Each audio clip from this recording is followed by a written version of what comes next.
अस्सलाम वालेकुम, it's Tabinda here and this is parenting 101।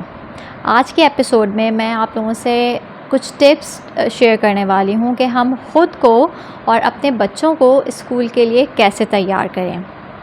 Schooling का जो चैप्टर होता है, जब एक बच्चा भी और एज अ न्यू पेरेंट आप जब स्कूल स्टार्ट करने वाले होते हैं तो it's a very big chapter. सही है, इमोशनली और थोड़ा सा आपके लिए फ़िज़िकली और प्रैक्टिकली भी जो है वो बड़ा एक इम्पॉर्टेंट चैप्टर होता है, एक बहुत बड़ा शिफ्ट होता है। स्पेशली बच्चों के लिए तो ये इमोशनली जो है वो ज़्यादा चैलेंजिंग भी हो सकता है if you are not well prepared. तो उसके लिए कुछ टिप्स जो हैं जो मैंने प्रैक्टिस किए हैं वो मैं आज आप लोगों से शेयर करने वाली हूँ। आई होप ये आप लोगों को भी हेल्प आउट करेंगे। सबसे पहला जो एक मेरे पास टिप है वो ये है कि आपने अपने स्कूल के ऑप्शंस को जो है ना वो रिसर्च करना है और एक्सप्लोर करना है। हर फैमिली का डायनामिक्स अलग होता है। कुछ फैमिलीज़ जो है दे गो फॉर होम स्कूलिंग, उनको होम स्कूलिंग का आइडिया जो है वो बेटर लग रहा होता है। कुछ लोगों को प्राइवेट स्कूल्स बेटर लग रहे होते हैं और कुछ लोगों जो हैं वो पब्लिक स्कूल्स की तरफ जाते हैं। No matter what type of schooling you decide for your kids, make sure that you research it well। आप अपने लिए भी देखें और अपने बच्चों के लिए भी देखें कि क्या ज़रूरी है। ठीक है, तो एक ये चीज़ बहुत इंपॉर्टेंट होती है। If you are going for public in the private schools, तो उसके लिए इंपॉर्टेंट ये है कि ज़ाहिर है हम एक टाइम में एक स्कूल नहीं चूज़ करते। हम 3 या 4 स्कूल हम माइंड में अपने इर्द गिर्द के लोगों से देखते हैं कि अच्छा फ़लाँ बच्चा फ़लाँ स्कूल में जा रहा है, we have heard good reviews about them. अच्छा फ़लाँ बच्चा फ़लाँ स्कूल में जा रहा है तो उस स्कूल के रिव्यूज़ बहुत अच्छे हैं। तो हम जो है वो 3-4 स्कूल्स ऑलरेडी अपने माइंड में रख के बैठे हुए होते हैं। बेहतर ये है कि किसी भी एक स्कूल को फ़ाइनलाइज़ करने से पहले आप उस स्कूल का एक विज़िट ज़रूर करें। वहाँ जाएं, वहाँ के स्टाफ से मिलें, वहाँ का एनवायरनमेंट चेक करें। आप उनकी फ़ैसिलिटीज़ देखें कि क्या फ़ैसिलिटीज़ हैं, वो क्या करिकुलम पढ़ा रहे हैं, उनका जो पढ़ाई का अप्रोच है वो कैसा अप्रोच है, स्टूडेंट्स और चिल्ड्रन का क्या इंटरेक्शन है, पर क्लास स्टूडेंट और टीचर का क्या रेशो है। Because all these things are very small but they matters a lot. ठीक है, तीसरा जो पॉइंट है वो ये है कि ये विज़िट स्कूल करना और रिसर्च वगैरह करना ये तो बड़ों का काम है। अब आते हैं बच्चों को हम कैसे तैयार करें। बच्चों को तैयार करने का सबसे सिंपल तरीका ये है कि आप सबसे पहले रूटीन इस्टेब्लिश करना शुरू करें। Before you start school, at least मैं सजेस्ट करूँगी कम से कम भी 2 महीने पहले प्रायर आप जितना भी, अगर आप रूटीन में हैं वेल एंड गुड, लेकिन अगर आपकी कोई रूटीन नहीं है तो आप सबसे पहले एटलीस्ट 2 महीने पहले, स्कूल स्टार्ट होने से 2 महीने पहले आप उनका रूटीन इस्टेब्लिश करने शुरू करें। फॉर एग्ज़ाम्पल कि उनका आप एक मील टाइम स्केड्यूल बना दें। ठीक है, मॉर्निंग, आफ्टरनून और फिर अगर आपका स्नैक्स वगैरह भी आ जाता है इवनिंग का, एंड देन योर डिनर। ठीक है, आप उनका स्केड्यूल बनाएं और उस हिसाब से उनको चलाने की कोशिश करें। फिर उनका बेड टाइम आप डिसाइड कर लें कि इतने बजे जो है वो हमने सो जाना है। उसकी फिर आहिस्ता आहिस्ता प्रैक्टिस स्टार्ट करवाएं।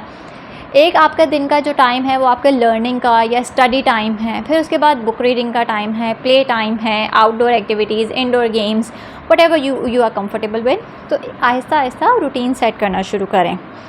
4th point is which I think is most important is कि आप बच्चों को थोड़ा सा इंडिपेंडेंट करना शुरू करें। क्योंकि जब हम स्कूल जाएंगे, जब बच्चा आपके स्कूल जाएंगे तो बच्चे स्कूल जाएंगे, आप नहीं जाएंगे। ठीक है, घर पे तो ये होता है कि हम उनको असिस्ट कर देते हैं। सही है, उनका जो भी काम है, उनको वॉशरूम जाना है, उनको शू लेस टाई करना है, शर्ट बटन अप करना है या पैंट्स वगैरह पहनी है, तो इस चीज़ को हल्का हल्का जो है वो आप प्रैक्टिस करवाना स्टार्ट कर दीजिए। We have some curious people here. Okay, ठीक है, तो आप थोड़ा सा जो है ट्राई टू, अच्छा इंडिपेंडेंस में जो है आप उनको थोड़ा सा उनकी इंडिपेंडेंट ईटिंग हैबिट भी बनाएं कि उनको खुद से भी खाने की आदत हो। ठीक है, फिर बॉटल को अनडू और टाइट करना भी जो है वो उनको आता हो। तो ये छोटी छोटी चीज़ें जो आपको लगता है कि उसमें ज़रूरी है, अपना फिर चीज़ें अरेंज करके रखना, अपना पेंसिल बॉक्स वगैरह ऑर्गेनाइज़ करना, बुक्स ऑर्गेनाइज़ करना, ये सारी चीज़ें उनको आनी चाहिए। तो little bit of independence is important for every kid. ठीक है, दूसरा ये कि फिर social skills banana. Like my family, बहुत सारे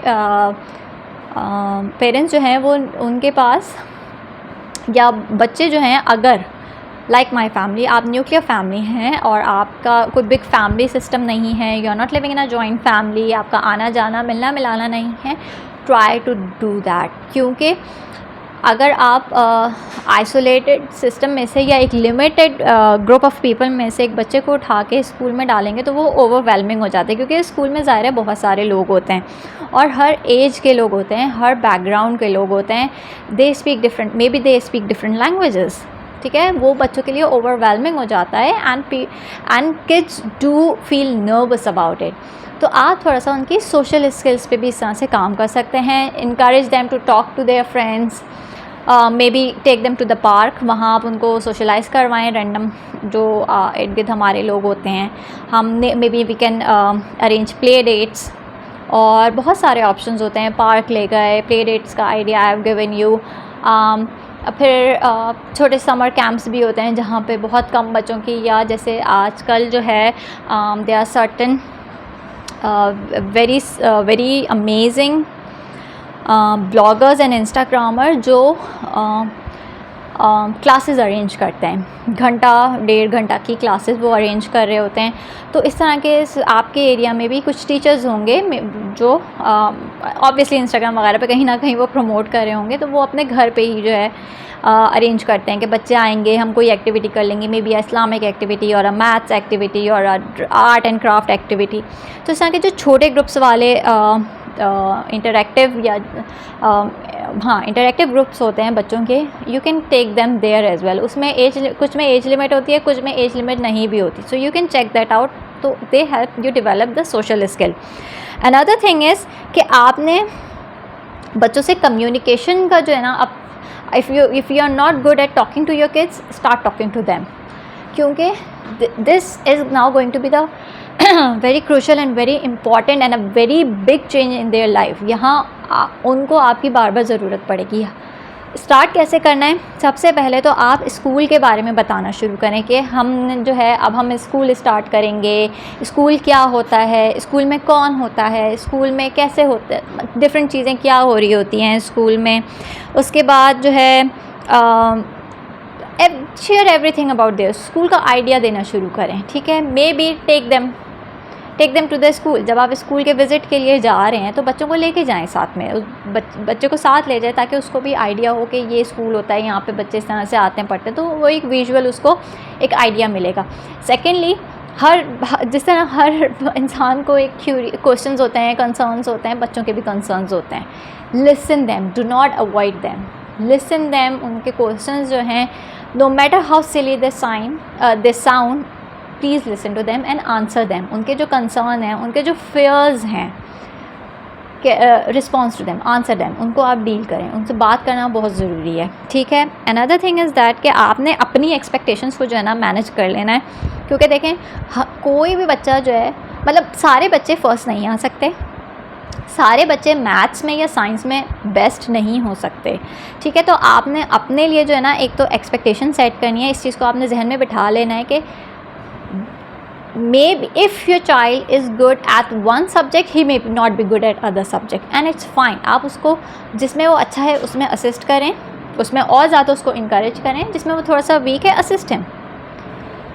बहुत ज़्यादा स्ट्रिक्ट ना हो और don't just get involved into the rat race of grades and percentages and everything, क्योंकि this ruins everything, this ruins your child, ठीक है।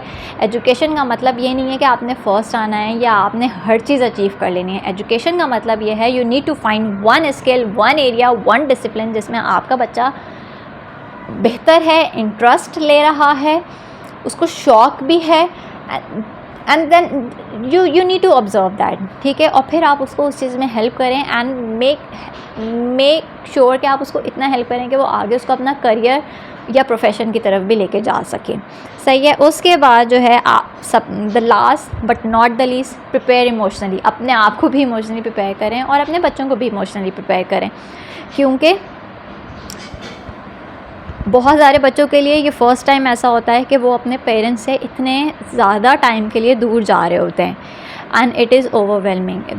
थोड़ा सैड होता है। इमोशनली अटैच बच्चे जो आपसे होते हैं, जिनका आपकी सिक्योर अटैचमेंट, इमोशनली अटैचमेंट होती है, वो जब आपसे दूर जाते हैं तो they go through the roller coaster emotions, तो आप उनको थोड़ा थोड़ा सा प्रिपेयर करने की कोशिश करें. Along with the kids you need to prepare yourself emotionally, क्योंकि I cried when at the first day of Al Miraj school. I cried, and it's very normal for parents to cry.